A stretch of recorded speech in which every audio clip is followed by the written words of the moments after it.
evening, Washington, D.C., Facebook, Instagram, social media, whoever's watching tonight. Welcome to the Straight Up Talk Show with Earl Rush. And my name is Earl Rush. And tonight, my co-host, she's back this week. The fabulous Eileen Torres is back. And we have the privilege and the honor of speaking with Chino Nunez. Chino Nunez is one of the well-known percussionists in the game today. He's a band leader, an arranger, percussionist. He does it all. And also winner of Grammy Awards, Latin Grammys, and has had several Billboard nominations. As you can imagine, he's a very busy man, and so is my co-host Eileen. So we're going to forget all the chit-chat, and we're going to get straight to the interview because Mr. Nunez and Eileen are very, very busy. Eileen, Chino. Hey. How are you guys? How you doing, guys? Do we sound okay? Because you were kind of breaking up, Earl. Do we sound okay? Yeah. Okay. Do I sound all right? Yeah, now, yes. Okay. Now we can proceed. Yes. Yeah. Welcome to the show, Mr. Nunez. How are you today? Good, Earl. Thank you so much. And thank you for the Mr. Nunez. You could call me Chino, man. We're beyond the formalities. And you know what, Chino? When I told people that I know you, they're like, there you go, name dropping again, acting like you know everybody. I said, no, I actually met him. I actually know him. You know? So we're going to go straight to the point. We're going to keep it simple. We're going to start in chronological order. We're going to start from your past, where you are now, and what your plans are in the future. You get feedback, Eileen? No, it's much better than when you began. So we're doing good. Okay. All right. I've been doing a lot of research on you, Chino, and so some of the questions I'm going to ask you, I already know the answers to, but I'm going to lead you into them for our audience. I first want to start off as my research said you started playing instruments when you were 8 years old. Can you tell us about that situation? Yeah, well, so at about 8 years old, I in school I used to bang on the desk in school, and there was a teacher of mine. It was either Mrs. Jones or Mrs. Paulson, first or second grade. It was around there somewhere. When my parents went up for parent-teacher conference night, my sister had to interpret because my parents only spoke Spanish. And one of those teachers told my sister that the only problem with me, I was a good student, but the only problem was that I would bang on the desk. That was constantly bang on the desk, and so forth and so on. So she said, but let me tell you something. This kid has some talent, because when he's banging on the desk, it's not just banging. He's playing something in his head. So long story short, my sister went out and bought me a pair of timbales, and basically that's how it all started. I started, practicing in my room, practicing with records. At the time, I was listening to Motown stuff, man. I was listening to to the Temptations, to Jackson 5. That was my music. That's the music I loved. Even going back a little bit, the Beatles as well. I would listen to the Monkees. I would listen to different things, man. I wasn't listening to Latin music only when my parents played it at home. But then my father, my dad bought me, the first records that he brought me was Cheche Cole and A Chili Poo from a Gran Combo, and Cheche Cole from Willie Colon. And right after that, he brought me the record that Cho Feliciano did, solo, the Solista album, which was an Ana Caona album. And that's when I started getting into the Latin music. And that's about where I start commencing to try to be analytical and listen to how these things are played. And I didn't even know the name of the drums, dude. I honestly, I didn't know. They brought me some bongos later on, and that's where it all started. We were living in Brooklyn, New York, in Fort Greene, which right down the block was my neighbor was Chino Nunez. Wow. And I knew we did our communion together, believe it or not. Yeah. He just called me the other day just to check up on me because I had my second shot. And I posted, hey, does anybody know what I should take? Because I was feeling the first day I was fine. The second day I was feeling the chills and the body ache. But I took 2 ibuprofens and I was fine the following day after that. So and he called me the next day just to check up on me. We go back, 50 plus years. So, he's a good friend. But that's basically how we started, man. That's where the whole beginning came about. It's my sister, my sister was the one that, brought it into my life, Right. Yeah. Your mom used to cook a special dish on Sundays when you guys could get it. What is the name of this? I don't want to mispronounce it wrong. No. Well, Sundays was family day. So Sundays was arroz con andule, un pernil, which is pork roast, arroz con andule, and music straight up, bro. I mean, we heard Cuarteto Mayari, we heard Tito Rodriguez, we heard Trio Los Pancho, Los Conde, Johnny Albino, you name it. That was Sunday. And little did I know that was my training camp. Because I used to say, Mom, that's old music, but I swear, man, I'm not kidding you. And we have some Puente, La Lupe. We heard Olga Guillot, or the other one, Mita Silva. We heard it all. And on top of which, I used to watch those shows. So there was shows on TV in New York. We had a channel that was called UHF, and there was only 2 channels in Spanish, 41 and 47. And in those 2 channels, they gave these different shows and different musical shows. And I mean, I was just mesmerized just looking at the live bands. It was really awesome. So that's what we did on Sundays. Yeah, man. My mom would cook and we would eat, and it was just family time, dude. Yeah. All right. Yeah. Eileen, I know you got a bunch of questions you'd like to ask Chino. Let's get started. Yeah. All righty. I want to talk about your friend Fabian. Like the guy, did I get his name right? The guy you met in the neighborhood that you befriended? Right. So from Fort Greene, just to recap on that, Fort Greene, Brooklyn, we lived in the projects. So my father, my grandmother, my dad's mom passed away. So let me just go back a little bit. So I'm going to give you a synopsis, so to speak, of what my life was. So I was born in Rio Piedras, Puerto Rico. I was adopted, and 25 days later, I ended up in New York. So the people that I call my dad and my mom are the ones that raised me in Brooklyn and New York. Okay. My mom lives right now. My biological mother, she's in Rio Piedra. She lives in Rio Piedra. There was 12 of us, and out of 12, there's only 4 left, and I was the only one given away.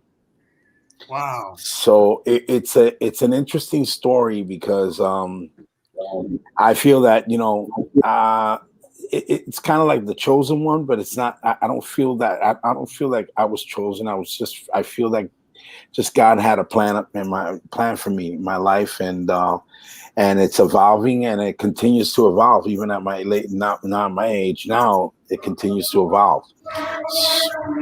So long story short, we go. Now to getting to Eileen's question. My father when I graduated elementary school, he didn't want me to go to junior high school in that area. Of course, it was not a good area. So my grandmother passed away and left him like $6,000, and he decided to buy a house. He decided to put a down payment on a house. And we moved to a place called Sunset Park, Brooklyn. And that was like, we're moving on up, that kind of feel, you know what I'm saying? Yeah. So we went from the projects to that. And the first we moved in, and then the second day I was out on my stoop, and I was kind of down. I right in the front of the house in my stoop, and I'm sitting there, and I'm kind of down and out because I miss my friends in Fort Greene, hence Humberto Tito Nieves and other people that I knew there, and a guy named Fabian Crescente, which is the guy Eileen was talking about, comes over and he introduces himself to me, and his father was the president of the block association of that block.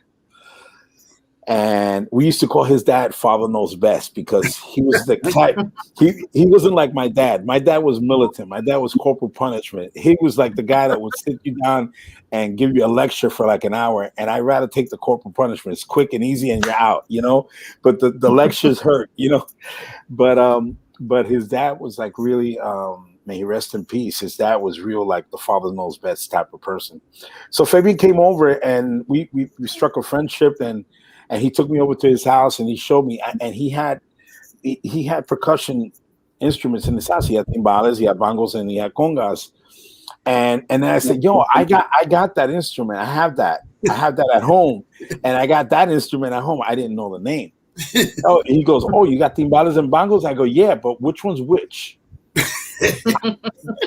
This is the honest to God truth. I didn't know. I was, sheltered, so I didn't know what was what. And in those days, we didn't have Google or internet, Papa. There was, you learn as you go. You know what I'm saying? So he says, yeah, those are bongos and those are timbales and that's congas. And I go, wow. And then he said, let me see yours. And he came to my house, and then he said, do you know how to play them? So I was just striking them. I wasn't doing anything. I was just, striking the drum. And he goes, no, man, let me show you something. So he teaches me kakara. That's it. That's all he taught me. And I could tell you it's ta ta da ta ta da ta ta da. That's it. That's all he taught me. Well, explain that's on the sides, on the metal sides. That's on the right. Cascara is when you play on the metal side. So when you see a timbalero playing on the metal sides, on the sides, that's called cascara. So you play that, and that's a certain rhythm during the song. Normally it's when the verses are played, it depends on the arrangement, but that's what the timbalero does. So he showed me that rhythm, and then I remembered listening to it in the record, and I said, oh, so that's what the guy is doing. So I started practicing, and lo and behold, it was like he just lit the candle, and just it became a fire, man, because I just started practicing from that point on, and doing my thing, listening and being analytical. And I taught myself, man. I really did, besides Fabian teaching me the rhythm, I taught myself. Yeah. Wow. Yeah. How adept were you at hearing the rhythm and reproducing it from hearing it? Say again, I'm sorry. Could you hear the rhythm? One rhythm, were you able to reproduce it, or did you have to think about it, or could you hear it once and repeat it? So that was interesting, because when I hit the drum, then I heard the timbaleros. Like I remember listening to listening to that album, and I would hear Marrero. Yeah, Gran Combo. I would hear Marrero. I forgot his first name, the timbalero from my Gran Combo, hitting the cymbal, hitting the drum. I go, oh, that's what he's playing. This is the instrument that he's playing. And then I got my bongos out, and Fabian tuned them up for me. And I don't know how I started playing bongos. I honestly, I can't even tell you. I just looked at someone playing, and I said, oh, wow. Okay. And I sat down and I started playing. That's the honest to God truth. I didn't get formal training. I just looked, listened, and learned, and I started playing. And then I would hear Baby Serrano, which was the bongo player from a Gran Combo. And I said, wow, okay, so that's that instrument. And then I heard the conga, and I was, so that's congas. Okay. So I knew each sound of each instrument, and then I just visualized it, and I would listen to what they were doing, and I would mimic. Yeah. Wow. That's amazing. So Yeah. how did your father about you going forward and pursuing playing these instruments? He absolutely hated it. He was.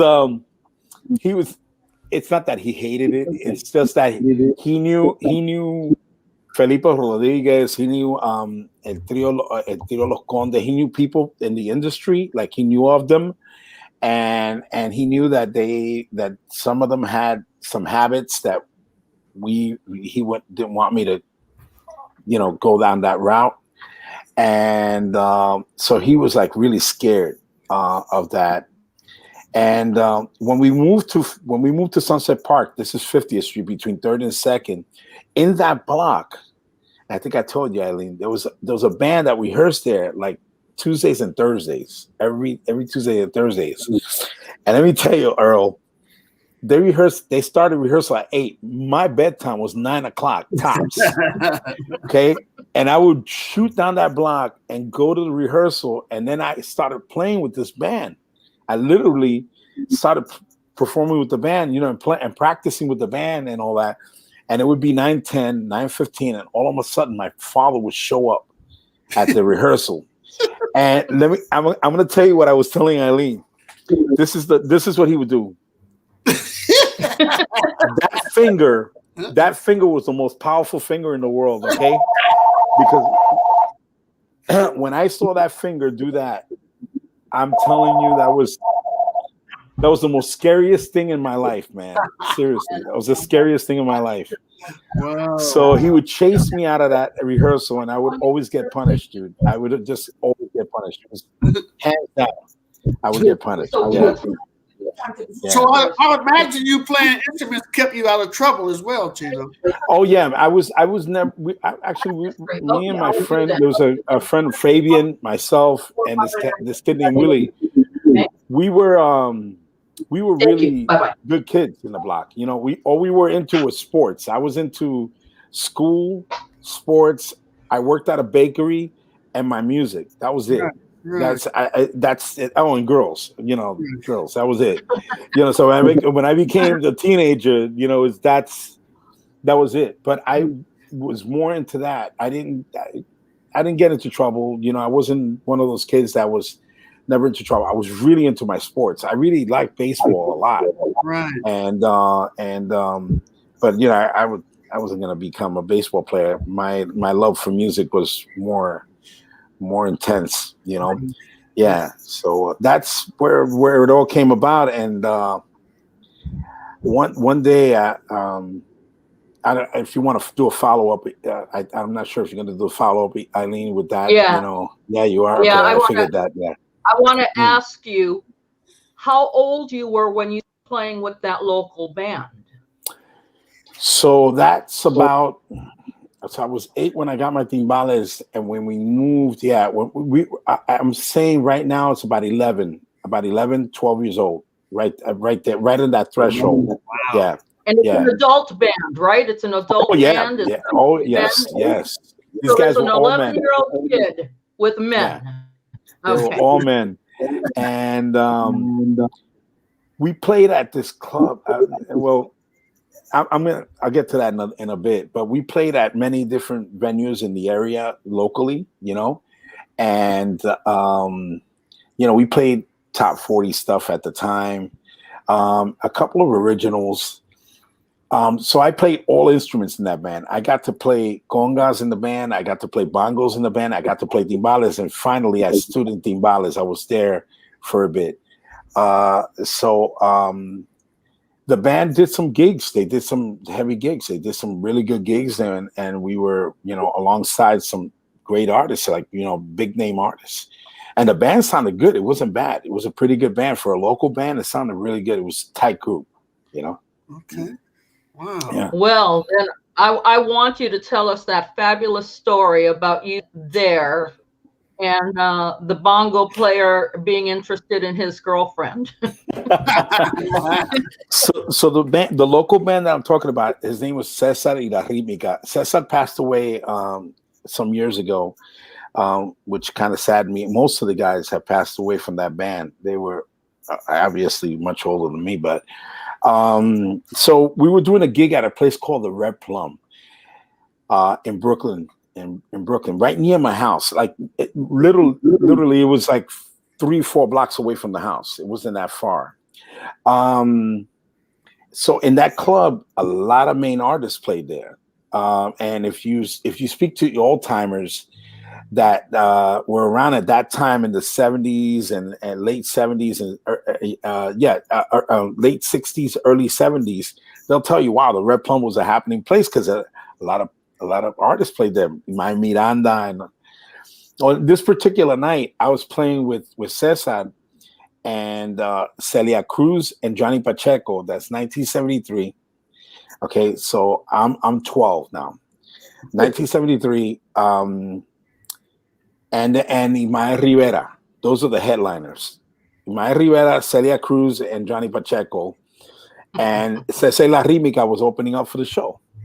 So we opened up, we did our set, and I was in front of the stage. I was paying attention. You know, I wanted to see Imai Rivera. He was the next up. He was the one that was coming up next.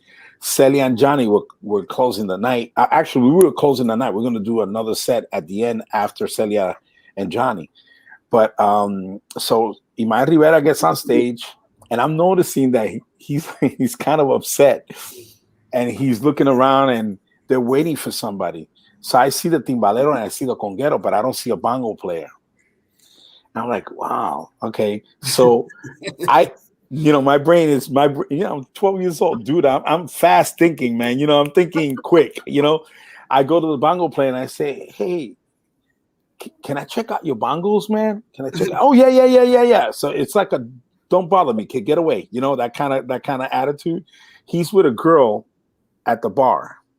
And he's like, yeah, go ahead, go check out the bongos. Okay, I go to the bongos. I take them out. I take out the bell, and I'm standing by the stage. And at one point, I hear Imai say, "Oye, ¿y dónde está Chucky, mano? Que ya vamos a empezar. We're gonna start. Where's Chucky?" And the guy says, "I don't know, bro. Let's just start." And then I came out and I said, Señor Rivera, do you mind if I play, if I sit in? And I asked the conguero, and he goes, no, you got to ask him. And then the timbalero went like, but you know how to play? And then Rivera goes, if you don't know how to play, I'm going to kick you off the stage. I'm going to kick you off the stage. He told me just like that. And I said, no, I can play. At least, until your bongo player gets here, I'll play. And he goes, who you here with? And I go, I'm here with the other band. I play timbales with the other band. And the timbalero said, you're the little kid. Okay. So he said, okay, get up on stage. I got up on stage and I played all night. So I made like an extra $60 between him and the next band. So what happens is Johnny Pacheco gets in and they're setting up. I finished the set with my Rivera, Johnny Pacheco, and they're setting up. And who happens to be the guy that's supposed to play bongos? The same bongo player that was supposed to play with Imai Rivera, who never showed up. Wow. And again, I will say this. When God has a plan, brother, God has a plan. I'm a firm believer of that. So I hear Pacheco saying the same thing, and Imai Rivera said, yo, deja que el nene toque, que he can play. and I got up on stage and I played with Johnny, and then I did several like about 8 or 9 gigs, maybe less, maybe about 5 to 7 gigs with Johnny Pacheco after that. And it was Johnny and Celia, and it was one of the highlights of my life. Wow! At 12 years old to be playing with that band, man. Yeah. I think we really need to emphasize the fact that you were 12 years old and you were playing with the biggest names in salsa as a kid. You weren't even a teenager. Now tell us about how Pacheco and your father worked out an arrangement. Yes. So let me just back up a little bit. Remember Father Knows Best story? Right. Okay. So my dad was really rough on me. He didn't want me to be in the music business. He didn't want me to do anything like that. And you know, Don Pedro Crescente, that was his name, Pedro Crescente, Fabian's father, came up to my daddy. He says, listen, your son is going into junior high school. If you do not want to lose your son, I suggest you let him go and do his thing and monitor him. Without a doubt, you're the father, but your son has a talent. He has a gift. And if he doesn't nourish that gift, you never know what could happen, and he might hate you for the rest of your life, man. So, you know, he was like father knows best, man, this man. And there was another gentleman by the name of Carlos Torres, who was the vice president of the Black Association, and they spoke to my dad. My dad didn't want to let go of the reins. He was a very militant, very, very protective father, but he definitely let me go. So Pacheco said to me, hey, you want to do a couple of gigs with me? And I said, and I see, thank you, Edwin. Thank you so much. God bless you. And you know, I said, sure, but you got to call my dad. He calls the house. He speaks to my father. My father says, Johnny, he can go play with you, but you have to pick him up and bring him home. So can you imagine at 12 years old, a Rolls Royce pulling up to your house, picking you up, taking you to a gig, and then bring you back home? This is what I dealt with when I was 12 years old. I had Johnny Pacheco picking me up at my house. Yeah, I had Johnny Pacheco picking me up at my house. In a Rolls Royce. In a Rolls. Yeah, in a Rolls. And how was Johnny decked out? Huh? How was Johnny decked out? What was he wearing? He had a fur. He would have a fur coat. I mean, he was decked out, dude. So, you know, you're coming up this block and you have this, and everybody would come over to him and ask him for autographs and all that stuff. Hi, Nan, how are you? That's my neighbor. She's my dear friend. Elbow bump, baby, elbow bump. Yeah, there you go. So he would come pick me up, and my dad said, what time are you finishing up the gig? And Johnny would tell him, you know, more or less this time. And thank you, Marty. I love you. I love you too, Marty. And you know, my dad said, bring him home right after the gig. It got to be a burden for Johnny, to be honest with you. It got to be a burden to pick me up. You know, he was coming from Jersey to come pick me up and take me to a gig, then bring me back home to Brooklyn, then go back home. You know, so it got to be, love you too, sweetheart. I love you too, Nan. And basically that's my Johnny Pacheco story.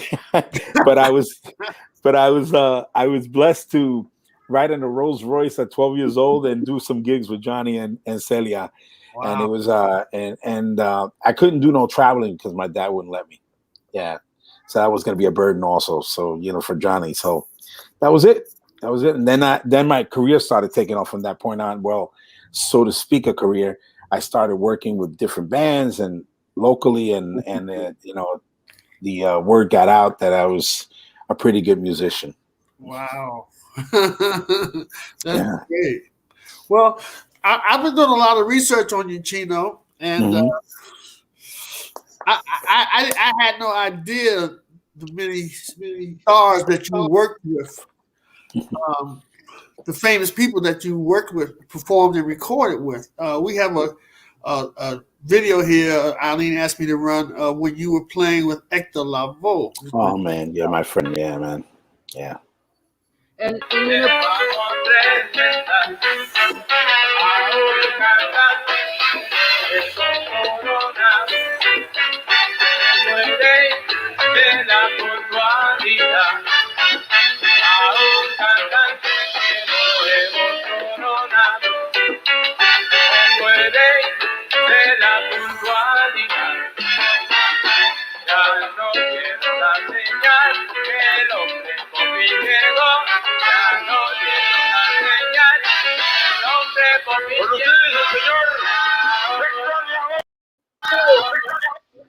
Oh, yeah. I'm sorry to interrupt you, Eileen. I didn't mean to cut it on for you. What were you getting ready to say? Well, I wanted to set this up a little. Two things that I wanted to point out. One, that we're going to see Chino with hair. Number one, that's very important. And with also, hair. With hair, yes. Through my conversations with Chino over the years, he made me aware of something that I began incorporating into my presentation on the life of Hector Lavoe, because I wanted to story more accurately than the film ever portrayed.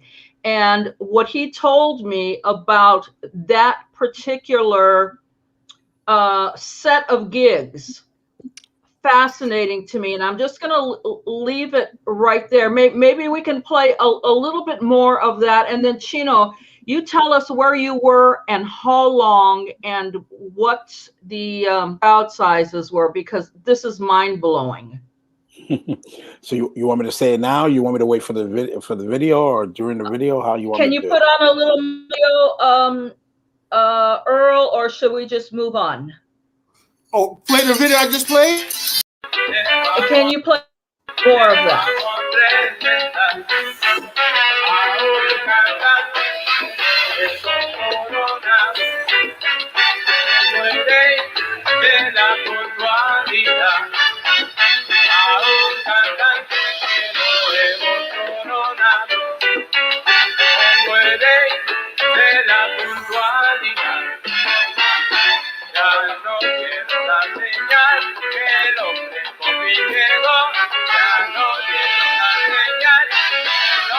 Con ustedes el señor Hector Lavoe.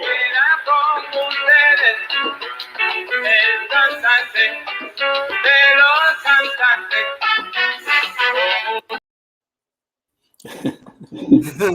Okay. So tell us where you were and how long that tour lasted, please. Sure. I just want to say real quick, Lupe Torres, thank you so much, and I appreciate that comment. Thank you. Love you too, sweetheart. So that particular concert, we were in Lima, Peru for 10 days, and that was August of 1986, and during those 10 days, we did 6 concerts back to back. Each concert had approximately about 60,000 people in it. Until the last concert, we put over 100,000 people in that place called La Feria del Hogar, and it broke records. You go to Peru, there's a big statue in El Callao of Hector Lavoe because he broke records. I mean, it was like incredible. People get to our vans and they were trying to get into the van because not a van, the bus. They wanted to get to Hector, and in that trip, I lost my mom. So Hector offered to fly me home. He offered to fly me home. He said, "Don't worry about it. You can go home. I'll pay for it. Don't worry about it." So a lot of people don't know the kind of person Hector was. Hector was a good human being. The only person that he would mistreated, I think, was himself. That's it. That's the only thing I can say. He mistreated himself. Hector was just a great human being, a good person, and but it was, if it wasn't for that concert, my dad told me, when I spoke to my dad, he said, "Your mother would have wanted you to go and do this concert and finish this concert." And that's what I did, and it became such an iconic gig for me because that's what I'm known for. That's basically what I'm known for. I'm known for being Hector Lavoe's bongo player and playing in that concert, which was one of the biggest concerts that he ever did in his life. And 6 concerts at full capacity, and then the last night it was just extreme. It was an amazing experience, and I'm very proud to say that my friend, the musical director that was on there, God bless you too, Mari. The musical director that was there, Faji Torres, he's my neighbor here in Florida, and we talk about it all the time. That's one of our biggest accomplishments with Hector. Yeah, And Chino, those 6 days were at the same venue, correct? Correct. At the same stage. It was 6 straight days, one after another, right? And like I said, there was we had 6, and then 5 days we had 60,000 plus people. And on our last day, it was over 100,000 people in that place.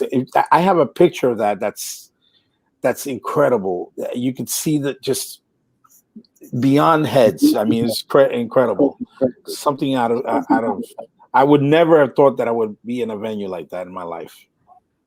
You know, people don't realize nobody's done that. The Beatles never did that. They never played at the same venue for 6 nights in a row. Right. You know, they may have played in the same country or maybe even in the same city. You know, Michael Jackson never. Nobody's done that but Hector Lavoe. People really need to give that type of admiration for his music and for fans, the love they had for Hector. And so how wonderful that you were part of that. You witnessed it and you were bringing so much joy to so many people who appreciated your music. Thank you. Thank you so much. I appreciate that. Yeah, thank you. Wow. That's a story, isn't it? Yeah. To take in. It's a lot to take in. And I want to ask you, I didn't ask you this the other day, but when did you learn to read music? That was when I told you about the first recording that me and Chino Nunez did, Taibori. Remember that album, Taibori? Do you know that album, Earl? Taibori, Johnny Ortiz? I'm not going to front, no. Okay. I may have heard it, but I don't know. Yeah.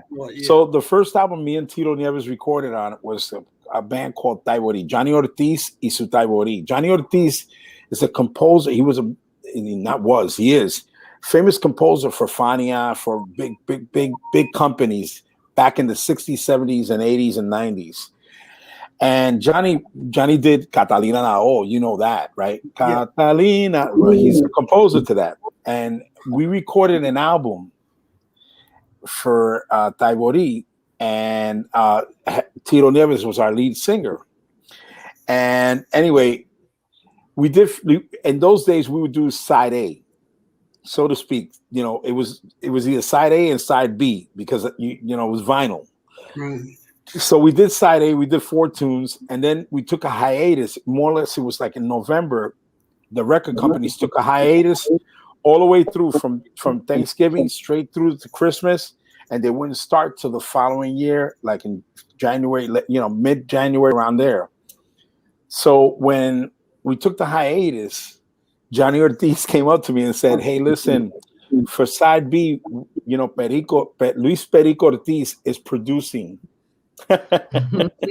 It's producing, so we're going to use probably Nicky Marrero or Jimmy Delgado for the production. And I was like, no, but I can do it. No, but we need somebody I can read, because we're not gonna rehearse. We're going straight into the studio. And I said, but I'll learn how to read. He said, dude, you cannot learn in a month and a half how to read music. I said, please give me a chance.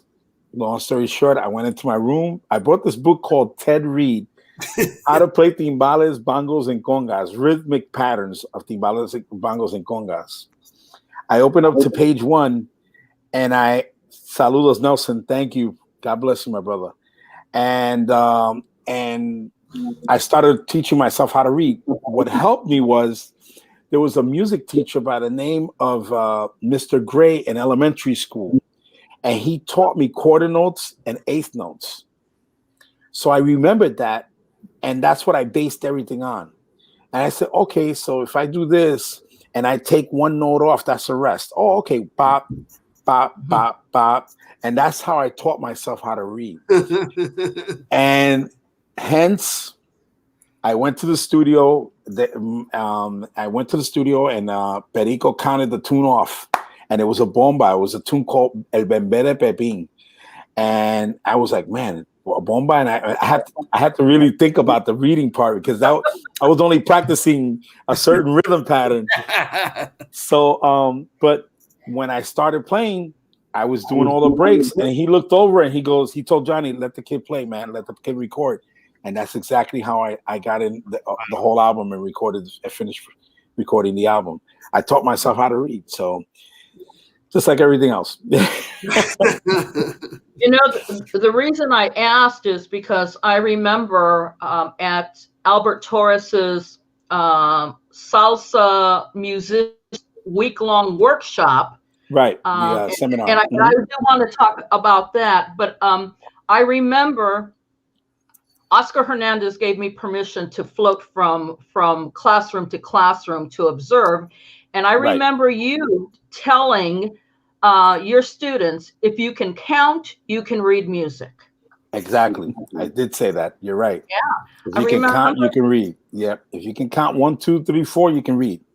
It's as simple as that. So the question I asked you the other day is that there were 2 timbal masters. You were one, and Mr. Manny Oquendo from Conjunto Libre, he was the other one. And I asked why had 2 different types of timbaleros there. So can you tell us why the 2 of you were selected? My thought on that is only that I can only think that the fact that what Manny brought to the table was his experience, his masterful way of playing, the stories that he could share with us on the stages that he was on and the bands that he played with, because this man played with the biggest names in the business, you know. So what Manny brought to the table was the experience and the stories that he could share with these guys and tell them, listen, this is what I did with Puente, this is what I did with Tito Rodriguez, this is what I did with Machito, this is how I evolved. And certain rhythmic patterns that are traditional rhythmic patterns for timbales that Manny mastered, and only he can play them the way they were supposed to be played. Remember, I come from a now era, which is the same thing that I'm saying about these younger kids that are coming out now that are so scary. They are immensely scary to see, but it's such an amazing the evolution of what these kids are coming out with and the ideas and what their brains are thinking. I can't think that fast. Now I tell you, these guys are beyond calculus when it comes to counting. They're beyond that. They're just in another stratosphere. Yeah, no, they're amazing. They're amazing. This kid Jesse Caraballo from Mark Anthony's band, he's just beyond. I mean, seriously, there's just amazing musicians. You know, and like Mari says, each one has their own style. Yeah, each one has their own unique style. I have to get my charger real quick because my laptop is ready to. Take me 2 seconds. Just give me 2 seconds. Okay. Talk amongst yourselves. I'll be right back. Okay. And while we're doing that, Earl, I'm going to tell you that Frankie Martinez just called, and yes, he's on for next week. That's Frankie the phone call I took. Morales, excuse me. All right, Frankie Morales, forgive me. Awesome. Forgive me. Let's while he's taking a break, let's play this cut. One of my favorite cuts from Spanish Harlem Orchestra. Oh yeah. Another era.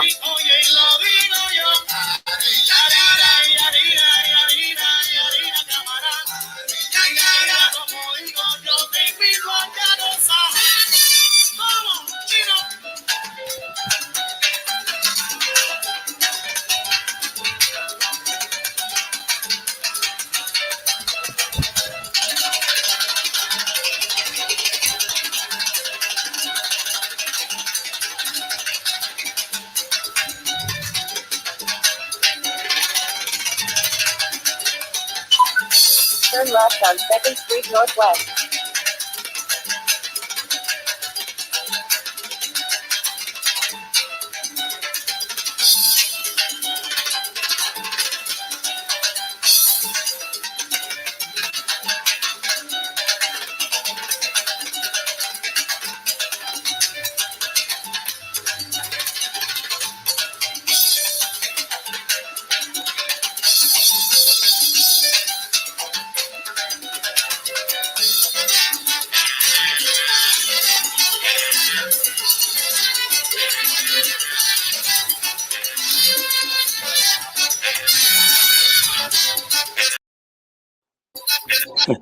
Wow. Wow. Don't ever ask me to reproduce that solo again because I won't be able to. I'm sorry. it's maybe with a pacemaker. I don't know. Let's see. Chino, that performance is so great. Thank The you. whole thing. And let's give some tribute to Chano Pozo, who composed that song. A lot of people don't know That's that. exactly You right. guys, That's right. you guys tear that up, and that moña after your solo makes me scream. I mean, like you guys are going nuts, you know, in a way, but I mean, it's like taking us into orbit. Yeah. The way you guys were just playing off each other. Where was that, in fact? That was at the North Sea Jazz Festival in Europe. Yeah. One of the biggest jazz festivals in the world. Yeah. In Europe, man. Yeah. We were there. We went to Europe for a month. We did Turkey. We did all of England. We did Prague. Oh my God, we did it all, man. We were like a month out there. Yeah. It was sensational, man. It was one of the best trips of my life there. Yeah. Wow. I mean, Chino, I asked Sita Rodriguez, how does she keep her cool when she's playing on stage with those great horn sections? I'm going to ask you the same question. How do you stay sane when that horn section is just going crazy like that? Dude, let me tell you, man, when they start popping, that's when my adrenaline starts pumping, because you get a guy like Jimmy Bosch back there, man. You get Jimmy Bosch, Dan Reagan. You have these guys back there, John Walsh, Richie Reed, and that gig. Richie was on the gig, and of course Mitch Froman. We had a monstrous brass section in that band, man. It was just ridiculous, man.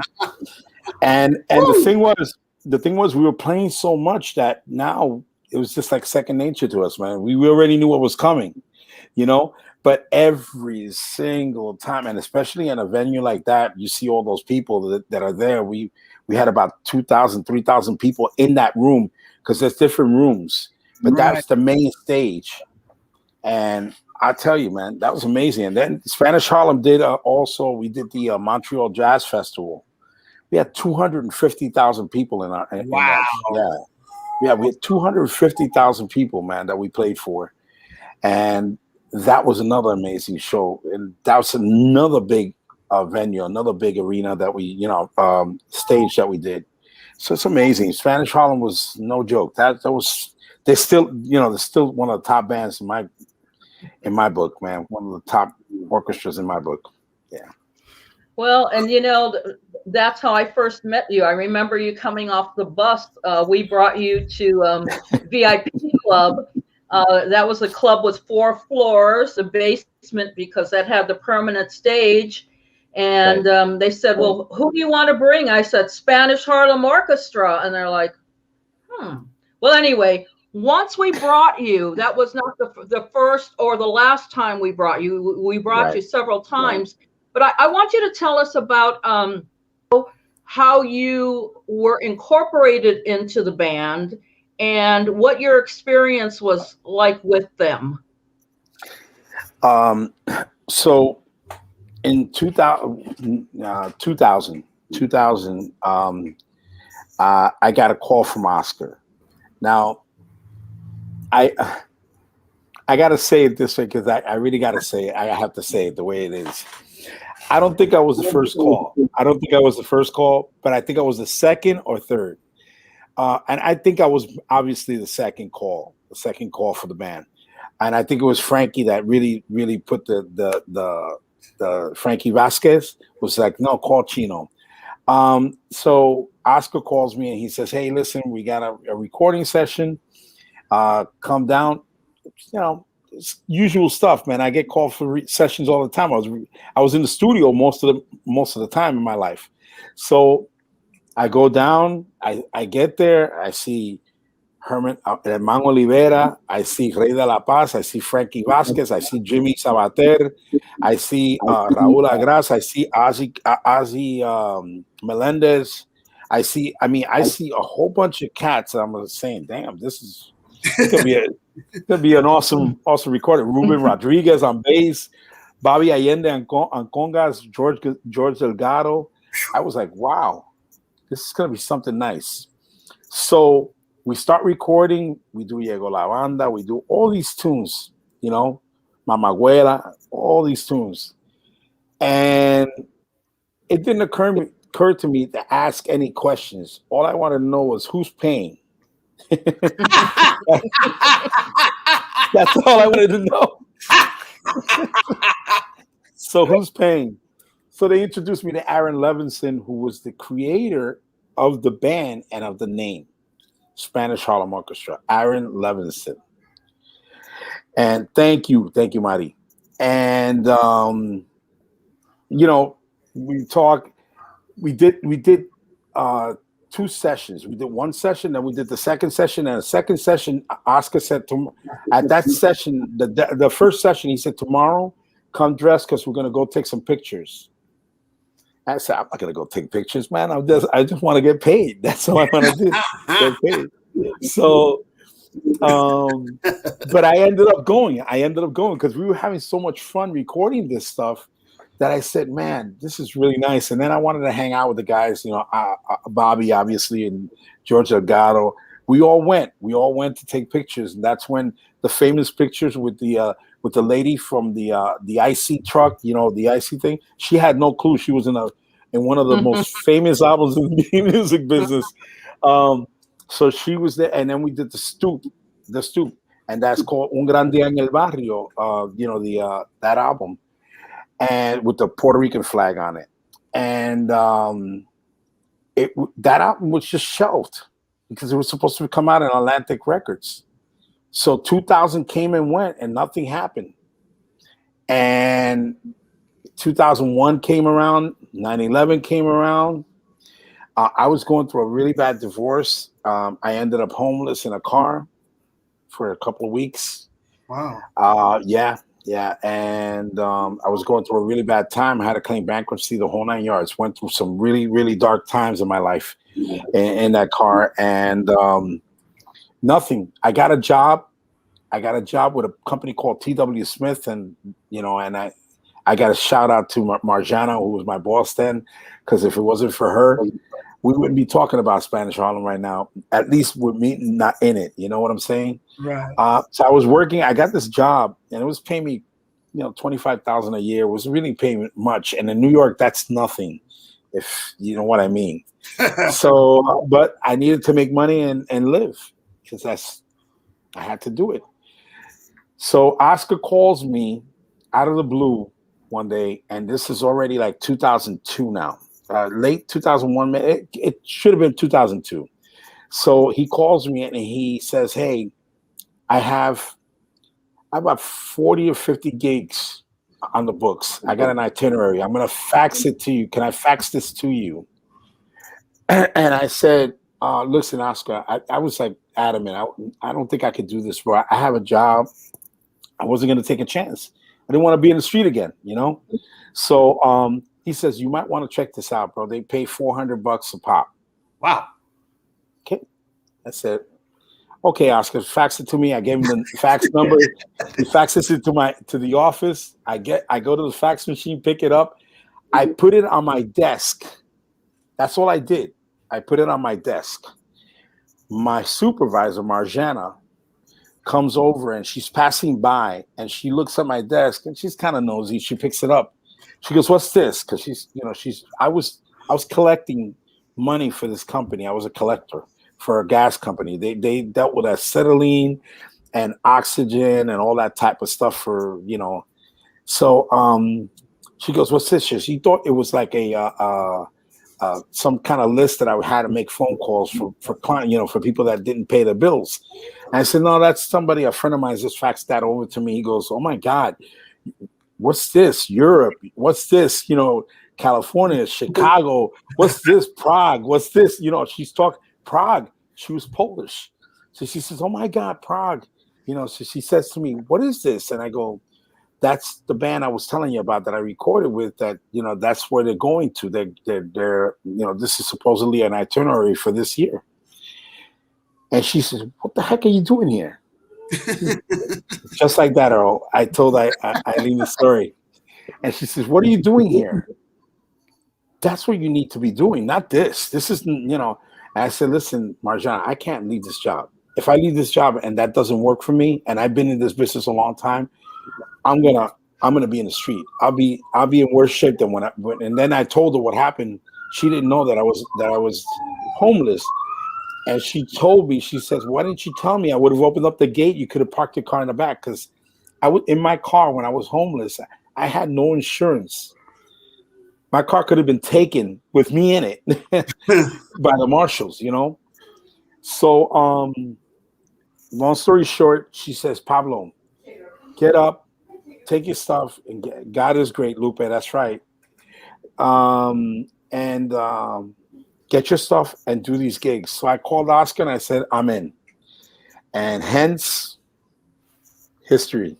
That's it. Spanish Harlem is on my resume, and that's how it all started. And to be honest with you, it went from like 40 or 50 gigs, it went to almost 100 gigs. And the following year, we did even more. Wow. We were just all over the place. Every weekend we were traveling. Every weekend. It was like crazy. I couldn't believe my luck. And it wasn't luck. It was just a blessing that, you know, my Lord and Savior gave me. And I praise him. Thank you. God is great, sweetheart. Thank you, Lupe. And that's basically the story, man. That's what happened with Spanish Harlem.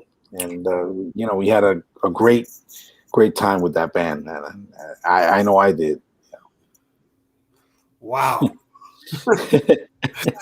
Some story, huh? I told you this interview was great. Wow. Praise God, Mama. Yeah. I want to switch gears a little bit and talk about Superstitious. Can you tell us Superstitious? That Sure. captivated my attention. Yeah. So we did a single. So the gentleman that decided to do Superstition, the actual Stevie Wonder tune, we did it in salsa, and I produced it, I arranged it. So we did the song, and it came out real cool, man. It's really nice. And his name is Miguelito La Morte. Now, Miguelito is not Spanish. He is American or Italian descent, but he loves salsa and he loves Latin music. And we did it in salsa and Latin music. So Miguelito is the kind of guy he creates. So he decides to do, he said, "Man, I want to do like a sitcom out of this, like kind of like a sitcom." And literally we did a sitcom out of this tune. We did about 10 episodes, and Hulu was interested, Netflix was interested. We never got to go any further. This is in the beginning stages before Hulu and Netflix are starting to, you know, do their own productions, but apparently they were working on it, and they saw it.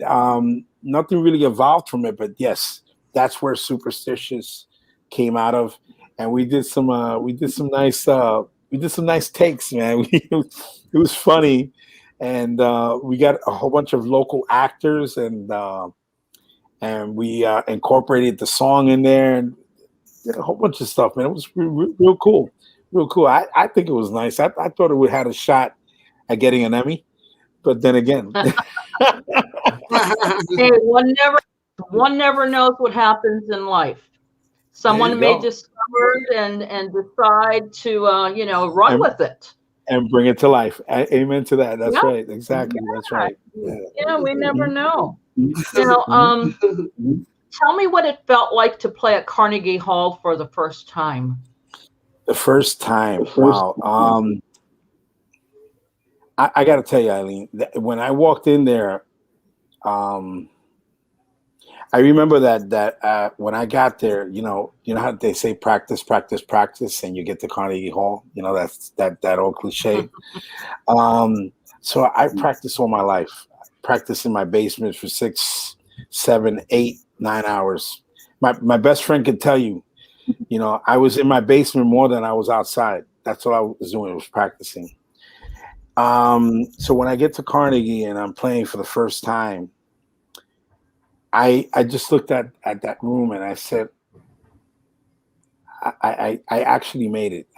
This is where this is the top of the helm of where you become a musician and you say, wow, I cannot believe I'm here. I cannot believe I'm playing in the biggest room of the world, in a room that not only is known here in New York and in the United States, but all over the world, man. If you say you played in Carnegie, you got some props, man. You know what I'm saying? So it was an amazing experience, Eileen, to say the least. And I didn't only play once. I played about 3-4 times in Carnegie, so it was kind of fun, man. It was really fun. I played with Hebert. I played with Larry Harlow. This girl named Natalie Toro that we produced the album for, and she was a big actress on Broadway, and it's a blessing. It's a blessing. Yeah. Yeah, that's the most prestigious concert hall in the world. In the world, that's right. Yeah, that's exactly right. Yeah, that's exactly right. Mm-hmm. Yeah.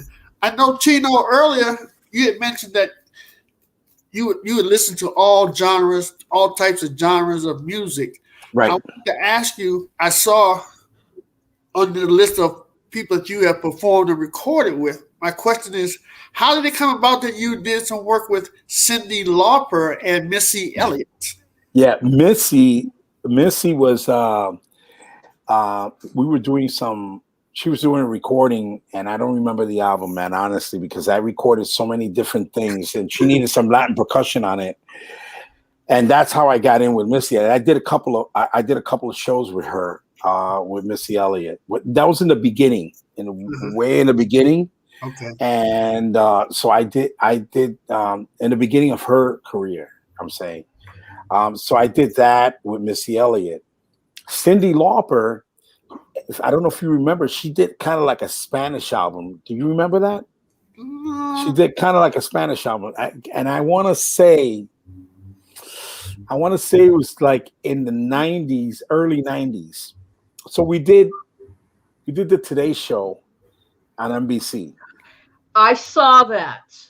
There you go. Pete Nader. I was playing timbales. I remember. Yes. Yeah. I was like, I know those guys. Yes. So I've been trying to get footage of that. I tried calling NBC, and nobody has it. Nobody's going to share it anyway. But so I played with Cyndi. Let me tell you something. That girl has an amazing voice. She's a great singer, man. Operatic. She's actually opera trained. Wow. And yeah, I didn't know that, and I found that out. I found that out. And then we did some other gigs. We did some other gigs and a couple of recordings that I did with her. But yeah, man, I got to play with Cyndi. She's an amazing person, and that band is an amazing band. We had some fun. Yeah. That's how I got in with Cyndi, and that's how I got in with Missy. Yeah, Missy. Yeah. Wow. Do you remember who recommended you? For the Cyndi Lauper gig, it was Pete Nader.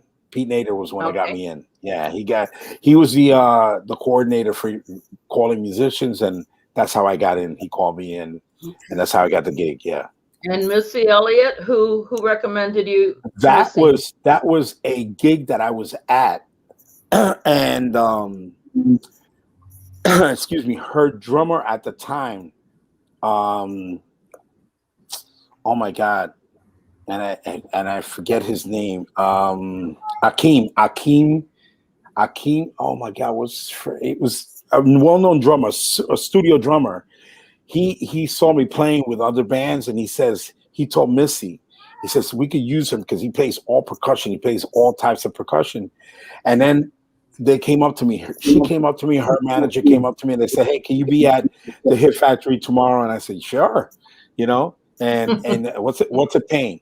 So those are my two words. Sure, and what's it paying?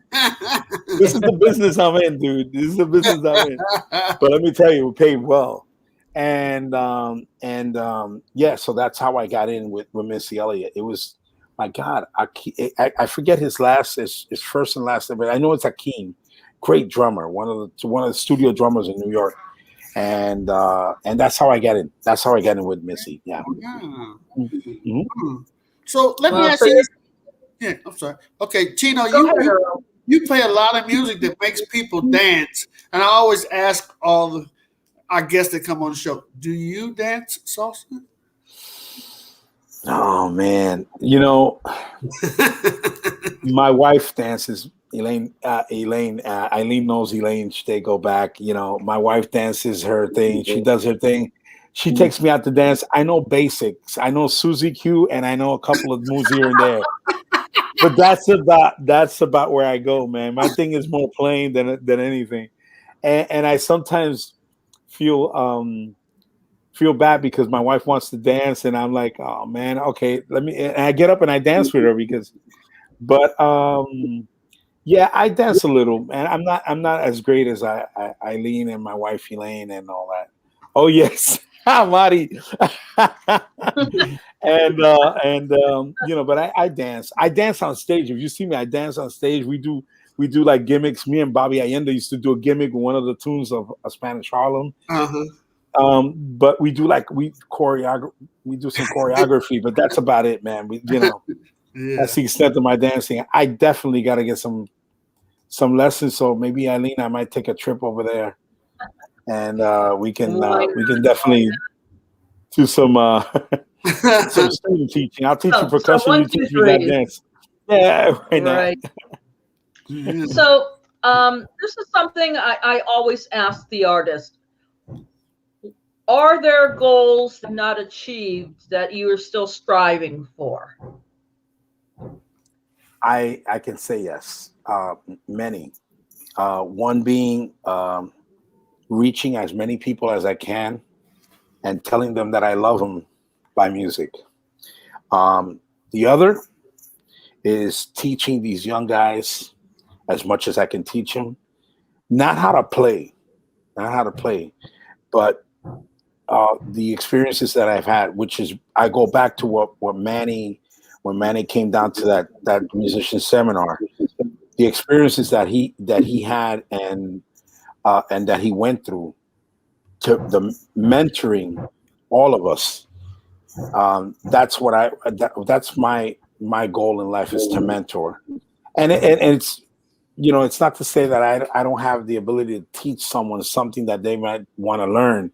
It's just that these kids nowadays, they're beyond what I can teach. However, the knowledge that I have in my brain, that's something that they will never experience what I experienced in my life. I was very lucky to come out in a time that I got the tail end of all that the legends in this business, and I got to meet them, and I got to play with them. Puente, I got to play with Manny, I got to, you know, all these people, and I just want to share that because that's important for the legacy of our music, man. The legacy of this music. It's important that they keep it going, that they say, hey, I had a talk with Chino Nunez, and man, did you know about this? Did you know about that? Did you know that Puente was also an arranger, that he was also a piano player, that he was also a drummer? That, you know, some of these kids don't know that. They have no clue. Right. They know that Puente plays timbales. That's that. it. Huh? What was that? Yeah, adults don't know those things. Right. You know, I mean, exactly. Yeah, it's not just the kids. It's people that just see musicians as a one-dimensional character. So now, what bands would you love to play with that you haven't yet played with?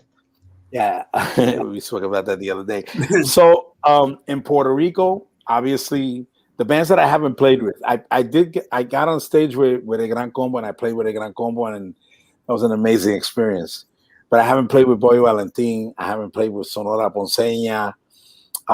Who's the other one? Willie Rosario, who I did write an arrangement for his last album, Evidencias. I wrote an arrangement on that album.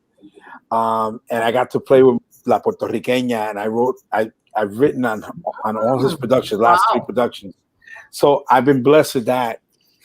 Out of Colombia, there's that two favorite bands. Well, Grupo Galé is one of them, but Nietzsche is one of the bands that I really would love to play and perform with. Just just to sit in with them, just to play with that band. I've always had a thing about that band. I've always loved that band. As far as everything, I think I've played with everybody in this business, with the exception of the old timers, like Machito, and I got to play with Puente. I got to play with Bausa, Louis Bausa. I got to play with different bands. So man, I've been blessed in that, and I wish I would have came. I wish I would have been born in earlier than that, where Xavier Curgat and all that stuff, Roberto Fa and all that era, because that's the music I love, man. I mean, it's the music I grew up with, So, yeah, but it's okay. I think my resume is kind of full. I need a couple of more pages to fill. Well, yeah. You've been with the who's who, and you are part of the salsa business. Thank you, Mom. Yeah. Thank you, baby. Yeah. Thank you. Yeah. Thank you so much, man. I appreciate that. Honestly, it's heartfelt. Thank you. And on top of everything, you are such a sweetheart of a person. Besides being, a great musician and a friendly guy, you're really a sweetheart that passes on your love and joy to people immediately. And we appreciate that about you.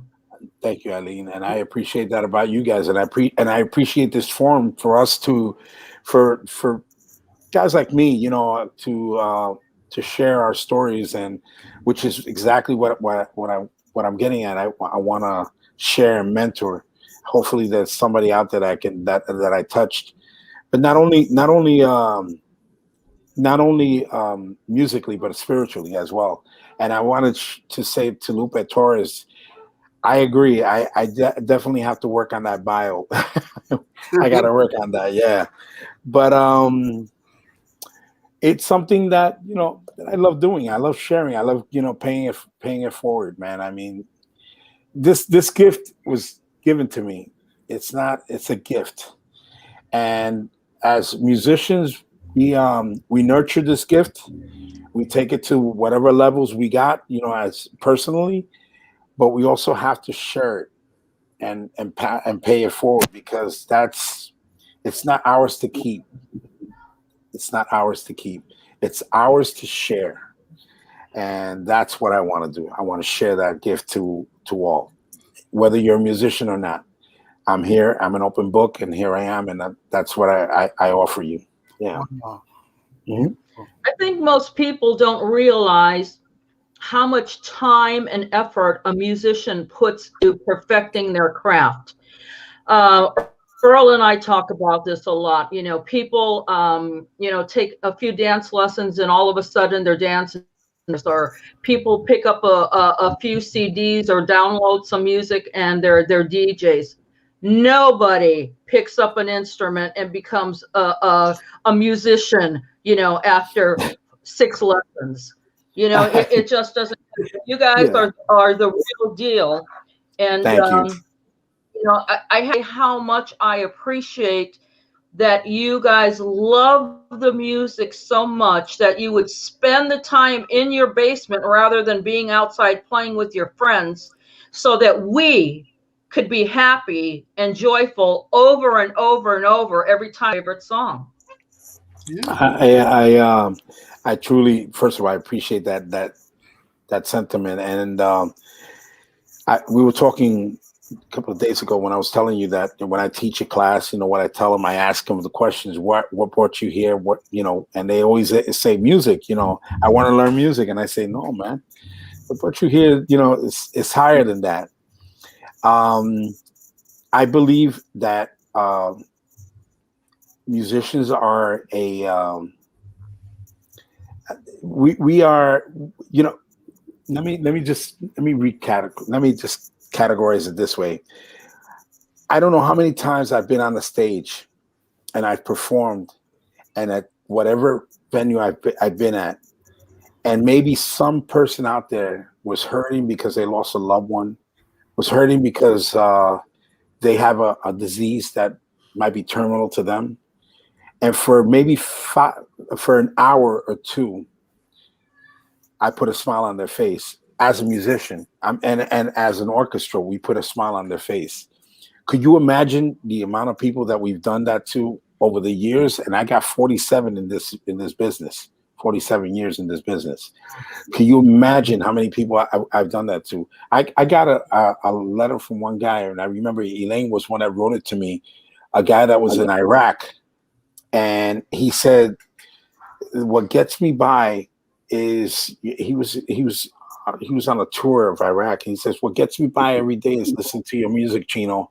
Thank you so much. And your DVD of, where I teach percussion. He says, that's what gets me by. That's what gets me by every day. And that brought me to tears because, we have so much power as musicians. We have so much power. And some of us are, we don't use that power to get to that, to take it to the next level. This is not about winning Grammys. This is not about nominations or anything like that. It's beyond all that. It's beyond that. It's about reaching people. And this is exactly what I told you. I want to reach as many people as I can and just tell them I love you, and tell them I love you by sharing my music with them. That's it. That's all I want. That's all I care about. And, and when I leave this earth, if I am good with God, I'm good with everything. I'm fine. If I did my job here as a person and as a human being, then so be it. I did my job because I know that my parents are proud of me. I know that my sister's proud of me. She's in heaven as well. And I know that I did what I was supposed to do while I was here, and which is entertain, love, and live. That's it. That's what I was supposed to do. That's what I'm called for, So besides that, I got a day gig, but that's besides the point. This pandemic kind of hit hit home on that one, but Wow. Yeah. Chino, we had Lucy Grau on. Lucy. Weeks. Yes. I see that you worked with her. How did that come about? Oh my God, yeah. So I was after her, man. Elaine, my wife Elaine was on Facebook and was telling her, hey, my husband wants to speak to you. And then we got together one time. We spoke and we did a tune for her, man. And she's amazing, man. That girl can sing. That girl she has some chops, dude. She's no joke, man. And it was really a privilege to work with her and produce and arrange a tune for her, man. And it's an awesome experience. She's a good friend also. She's a really good friend. Yeah. Lucy, yeah. Eileen, we're gonna wrap it up. Do you have anything else you want to talk to Chino about? No, just want to say thank you for coming to do this show for us. It's very important for us because we feel it's our duty and our responsibility to get out as much information about the musicians and the music that we love so people can learn in depth how this comes about and the collaborations that come together to make everyone happy. And so for you taking your time running home from work to do this, we truly appreciate that. I don't run that far because my job is right here at home. So I'm good there. I work from home. Thank God I work from home. Yeah. But I wouldn't have wanted it any other way, Eileen. And I thank you, and I thank you, Earl. And again, this forum is very important. Keep doing what you're doing, guys, because it's important that people know what we do, but it's also important what we feel and how we feel. And we thank you for that. We thank you both for that. Thank you. Well, Chino, I want to thank you for taking time out of your hectic schedule to come on and speak with Eileen and myself. Eileen, I want to welcome you back to the show. We missed you the last couple of weeks. And also, I want to give a special splash out and clave out to Eileen for making these wonderful interviews happen. Chino, it was great talking to you. Great seeing you again. And I'm glad you acknowledged to people that I did know you because they always call me a name. Absolutely, man. Absolutely, my brother. And not only that we know each other, we know each other for years already, man. It's not like we know each other for years, but yes, we do. And for those of you who didn't believe in his word, yes, we do. I love you, Earl. What do you have plans? My man Mambo Soul wants to know, do you have an album plan coming up? So I did a single called Seguiremos